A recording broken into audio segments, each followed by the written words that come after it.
ഇന്ന് കറിക്ക് വാങ്ങിച്ച മീൻ കണ്ടാൽ നല്ല ചൂരയാണ്. അപ്പോൾ ഇവിടെ വലിയ മീനൊക്കെ വരുന്ന സമയത്തുണ്ടല്ലോ ആവശ്യത്തിനനുസരിച്ച് നമുക്ക് മുറിച്ച് തരും, 1 കിലോ 1/2 കിലോ അങ്ങനെ. അപ്പം ഞാൻ 1/2 കിലോ വാങ്ങിച്ചിട്ടുണ്ടായിരുന്നു.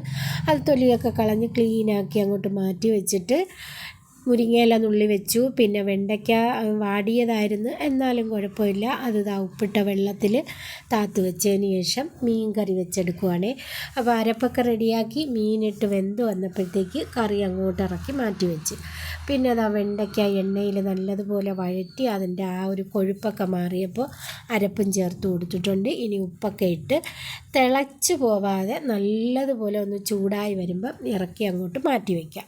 പിന്നെ അടുത്ത അടുപ്പിൽ ഞാൻ മീനും പൊരിച്ചെടുക്കുന്നുണ്ട്. ഇനി മുരിങ്ങയിലയൊന്നും മുട്ടയൊക്കെ ചേർത്ത് ചിക്കിയെടുക്കുക. അപ്പോൾ ഈ മുട്ട ചേർക്കുന്നത് ഇവിടെ മുരിങ്ങയിലയൊക്കെ കഴിക്കാൻ വലിയ പാടാണ്. അപ്പോൾ എങ്ങനെയെങ്കിലും അത് ഉള്ളിൽ ചെല്ലട്ടെന്ന് കരുതിയിട്ട് മുട്ടയൊക്കെ ചേർത്ത് മുരിങ്ങയിലയും ചിക്കി ഇറക്കിയിട്ടുണ്ട്. പിന്നെ ചോറും ഞാൻ പൊരിച്ചെടുത്തേ. അപ്പോൾ ഇന്ന് റേഷൻ്റെ വെള്ള അരി കൊണ്ടുള്ള ചോറും വെണ്ടയ്ക്ക വെള്ളക്കറിയും ചൂര മീൻ കൊണ്ടുള്ള മുളക് കറിയും 1 കഷ്ണം ചൂര പൊരിച്ചതും പിന്നെ മുരിങ്ങയില ചിക്കിയതും കൂട്ടി ഉച്ചയ്ക്ക് കഴിച്ചു. അപ്പോൾ ഇഷ്ടപ്പെട്ടാൽ ലൈക്ക് ചെയ്യാനും ഷെയർ ചെയ്യാനും മറക്കല്ലേ.